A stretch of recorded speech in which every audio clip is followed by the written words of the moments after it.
کی تعظیم کے ساتھ، محبت کے ساتھ اسے دیکھیں، یہ عبادت ہے۔ اور بوڑھے والدین کو محبت کی نگاہ سے دیکھنا عبادت ہے۔ اصل میں بڑا سائیکولوجیکل پرابلم یہ ہوتا ہے کہ جب آپ چھوٹے تھے، بچے تھے، تو والدین کی محبت آپ پر مرکوز تھی۔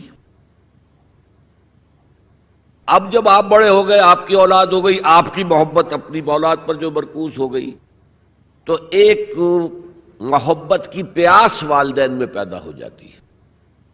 ہماری اولاد کا مرکز محبت تو کچھ اور وجود میں آ گیا، اور ساس بہو کا جھگڑا بھی اس۔ السلام علیکم آپ سبھی کو۔ آئیے وہ کون سی چیز ہے جسے دیکھنا بھی عبادت ہے؟ آئیے دیکھتے ہیں ڈاکٹر اسرار احمد کی بات۔ تو چلیے ویڈیو شروع کرتے ہیں۔ دوستو اگر آپ کو اس طرح کا ویڈیو محترم خواتین و حضرات، اب حاضرین وقفہ سوالات ہوگے۔ آپ سے ایک بار پھر التماس ہے کہ آپ اپنے وہی احترام کو مینٹین کر رکھیں، اس کے بعد جلسہ برخاست ہوگا۔ سوال یہ ہے کہ ہندوستان کے مسلمان پاکستانیوں کو بھائیوں سے بڑھ کر سمجھتے ہیں، لیکن یہ جذبہ پاکستانی بھائیوں میں اتنا نہیں ہے، ایسا کیوں؟ اس کی وضاحت فرمائیں۔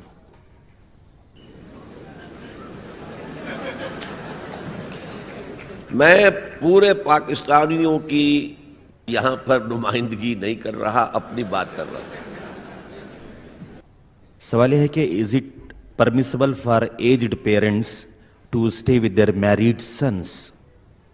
پرمیسیبل ضروری ہے، اپنے والدین کو اپنے پاس رکھنا، ان کی خدمت کرنا، ان کی دلجوئی کرنا۔ دیکھیے میں آپ کو بتا دوں، صرف دو چیزیں ایسی ہیں کہ جن کو دیکھنا بھی عبادت ہے۔ خانہ کعبہ کو آپ طواف نہ کر رہے ہیں، بیٹھے ہوئے ہوں، اس کی تعظیم کے ساتھ، محبت کے ساتھ اسے دیکھیں، یہ عبادت ہے۔ اور بوڑھے والدین کو محبت کی نگاہ سے دیکھنا عبادت ہے۔ اصل میں بڑا سائیکولوجیکل پرابلم یہ ہوتا ہے کہ جب آپ چھوٹے تھے، بچے تھے، تو والدین کی محبت آپ پر مرکوز تھی۔ اب جب آپ بڑے ہو گئے، آپ کی اولاد ہو گئی، آپ کی محبت اپنی اولاد پر جو مرکوز ہو گئی، تو ایک محبت کی پیاس والدین میں پیدا ہو جاتی ہے۔ ہماری اولاد کا مرکز محبت تو کچھ اور وجود میں آ گیا، اور ساس بہو کا جھگڑا بھی اسی وجہ سے ہوتا ہے زیادہ۔ تو اس پہلو سے یہ ہے کہ اگر آپ والدین کو محبت دیں گے اور ان کو محبت بھری نگاہ سے دیکھیں گے، تو یہ بھی عبادت ہے۔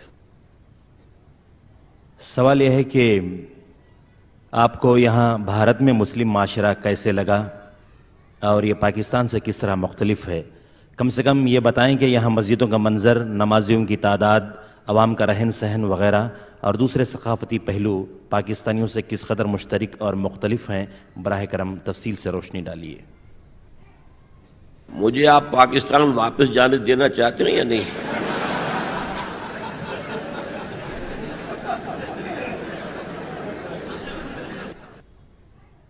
سوال یہ ہے کہ دل کی نماز کا اکثر چرچا ہوا کرتا ہے۔ جی، سوال یہ ہے کہ اکثر دل کی نماز کا چرچا ہوا کرتا ہے، یہ دل کی نماز کا مسئلہ کیا ہے؟ کیا یہ سچ ہے؟ میں تو واقف نہیں ہوں، آپ سے پہلی مرتبہ سنا ہے۔ یہ میں جانتا ہوں کہ نماز دل کے ساتھ پڑھنی چاہیے، دلی آمادگی کے ساتھ پڑھنی چاہیے، لیکن دل کی نماز کیا ہے یہ میرے علم میں نہیں۔ ایک اور سوال ہے کہ ہم غیر مسلم کے سامنے یہ کیسے بیان کر سکتے ہیں وضاحت کے ساتھ کہ حضور اکرم صلی اللہ علیہ وسلم نے کئی شادیاں کی تھیں، کبھی یہ بھی کہا جاتا ہے کہ 11 ان کی بیویاں تھیں، کس طرح ہم اس کی وضاحت ان کو کر سکتے ہیں؟ کیسے اس کا ہم ان کو جواب دے سکتے ہیں؟ جواب دیجئے کہ راجہ دسرتھ کی کتنی تھیں، حضرت داؤد علیہ السلام کی کتنی تھیں؟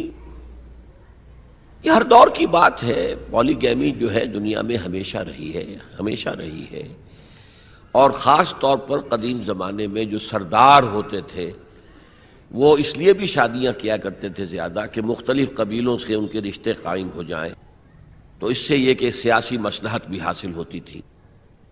پھر حضور یہ بھی چاہتے تھے کہ عورتوں کے بارے میں میری تعلیمات زیادہ سے زیادہ خواتین آگے پہنچا سکیں میرے بعد، جیسا کہ میں نے کہا کہ عورتوں کے لیے تو اسوہ صرف ازواج مطہرات ہیں، اور شوہر اور بیوی کے جو بہت ہی یوں سمجھیے کہ انٹیمیٹ ریلیشنز ہوتے ہیں وہ بھی ایک ضرورت ہے انسان کی، کہ معلوم ہو شوہر جو ہے، شوہر بیوی روزے کی حالت میں کس حد تک جا سکتے ہیں، یہ معلوم ہونا چاہیے۔